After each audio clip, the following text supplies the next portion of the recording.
And what got you into this field in the first place? Because if today kids are inspired, it's because many of you heroes have set a certain precedent for us. We have a lot of people to look up to. But back in the day, at the very nascent stage of our space program, it was very difficult. So how did you even get into this entire sphere? I have explained it a little bit in my lecture to IIT Madras, but Right. February 2020. My tryst with science and technology in India. Okay. Very recently, for one of the group in Vizag, I think, uh, school, they wanted Sarabhai 20, so this one, etc. There's no point in talking about Sarabhai. I knew him, I saw him like this, he wore this pajama. I told him, what is he relevant for you? Right. I talked to the young people. Is he relevant or not relevant? That is where I advise them, don't only think of space.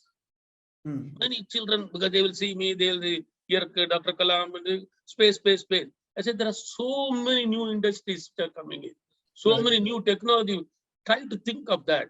Why I am giving this preamble is this is what it is. In 1960s, nobody knew. Even the professors and elite and other things. 1957, when the Russians did, 57, our Indian press did it, media did it more because in those days they were more anti-US. Right. Therefore, they will think that, oh, the Soviet Union, we are all thrilled that Soviet Union gave a challenge to America. Because America also was, in those days, screwing around India in a number of things. Correct. This is a historical fact. That's why I'm telling you. Even Yes. though at personal level, there are a lot of friends. NASA, Sarabhai had friends with NASA. That is why we had all the scientific experiment. They gave equipment. It's a very, very complex situation. But in that, nobody knew. 1963, 1962, almost end in COSPA was on paper formed under the Physical Research Laboratory. 63, end November, somewhere, the first Nike Apache given by Americans is a phased out missile that went up. It was reported in a small slip. Nobody knew. Okay. So it is that, but Sarabhai saw that it has a future. Now, coming now to Y.S. Rajan. I used to be known Y. Sundar Rajan in those days. It became afterwards, it became going to US and all fellows were fighting Sundara, so many bubbles, Sundara, R. Even in Bombay, they were fighting problem, but this was a problem. So I went, very interestingly, you will be surprised. It's a fact. I'm not telling this thing. I was in Bombay. Atomic Energy is there. Okay, by that time, it is a mature organization, 10, 15 years old.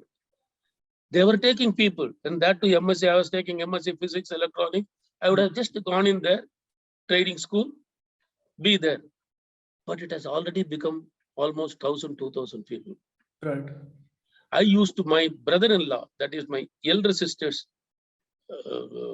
husband, he said, why not, he was very proud that I was doing science. So he used to call me to Chembur.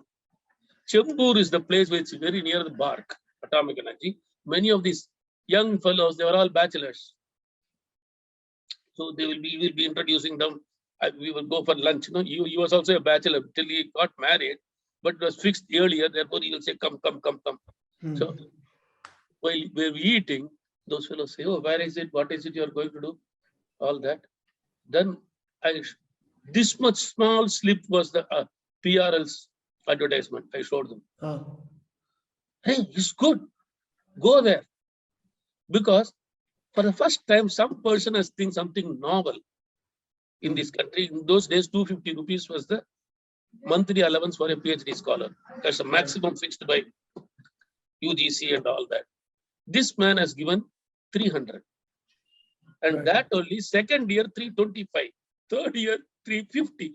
These people told, see, this man is something different. So go there. You don't know what it is. Physical Research Laboratory written by research scholars. That's all. It's the first time they have also, then what they say added. Here, don't come. You will easily get it. But if you come there, do you know what it is? He said, This guy is JSO, I am SSO, like that he showed. Do you mean what it is? I don't know. Actually, it meant senior scientific officer. I knew much later. Okay. You know what they said? He's a junior sleeping officer. I am a senior sleeping officer. He said that they have recruited too many people, saturated. Right. So they will start curbing afterwards. And what that man told, I don't even remember his name. It will become a problem for you. Better go here. This man seems to be something very different from others. He thinks differently. He thinks of people. That's what made me to apply to that place. Right. I got 200 applicants. It was a tough interview. I got it. 6 or 7 people only were invited. Right. It is that I got in. And So the rest I is would say it is God's grace. So what I have told the people is, you can't, most of people say, oh, you think of it and then go this direction, that direction. All that are bunk up. Right.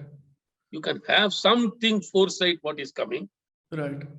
And then I advise young people, don't go to items which have become very well known. For example, ISRO is known so well now. You will become a cog in the wheel. Right. Even though it may be exciting, there are so many industries coming around it. People can go. I'm not saying no deriding of it. Just like aircraft. Very challenging one, but a lot of new technologies. But you will be one small this thing. Whereas if it is something new, ISRO was a startup, to use modern language, lingo. It was a startup by Sarabhai at that time. But he had the foresight that it will be there.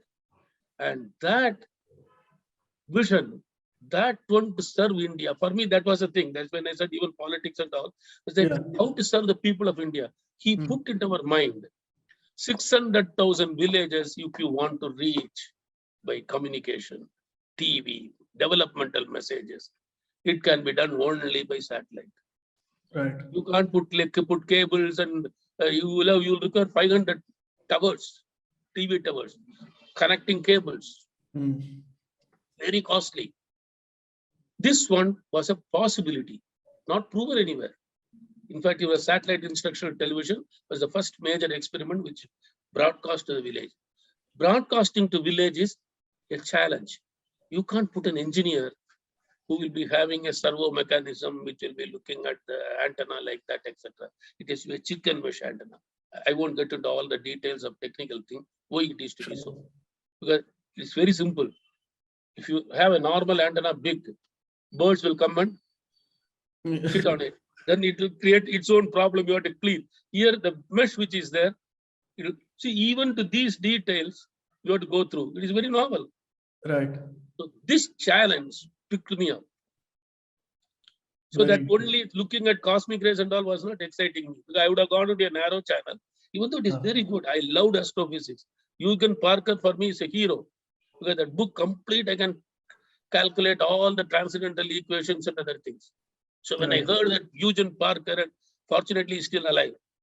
Though I like Chandrasekhar's books, magnetohydrodynamics, all that I like. I used to read all that thing, including politics, philosophy and all that stuff. But this one was a challenge in which you are. That is the ground level. Right. So my advice to young people also is, see something which is foresight like that. Keep 2-3 options. Where nothing one will not click. Right. That's what it is. Please remember to subscribe to us and switch on the notifications for this channel. For our other social media links, more content and to support our work, please visit citti.net. Dhanyavad. Namaskar.